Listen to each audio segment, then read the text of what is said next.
Kaunting oras lamang ang ibibigay ko sa inyo para ilagay ang sulat na yan. Pag nagawa niyo na ang task niyan, bumalik kayo rito sa confession room. Aba, kuya. Sa Camp Star Hunt, habang abala sa karinderya task ang Star Dreamers, hinatid na ni Lou at Abby ang sulat na may mahalagang mensahe para kay Mark.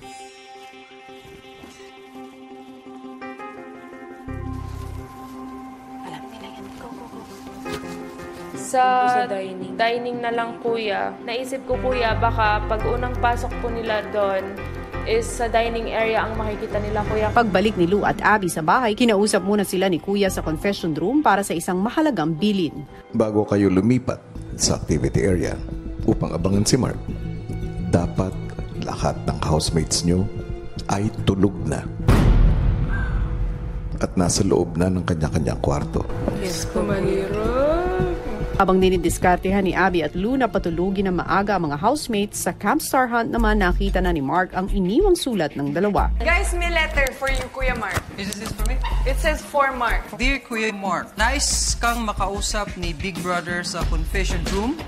At pag narinig mo ang bell, yun ay ang hudyat para ikaw ay pumunta ng activity area kung saan matatagpuan mo kami. This is from Abby.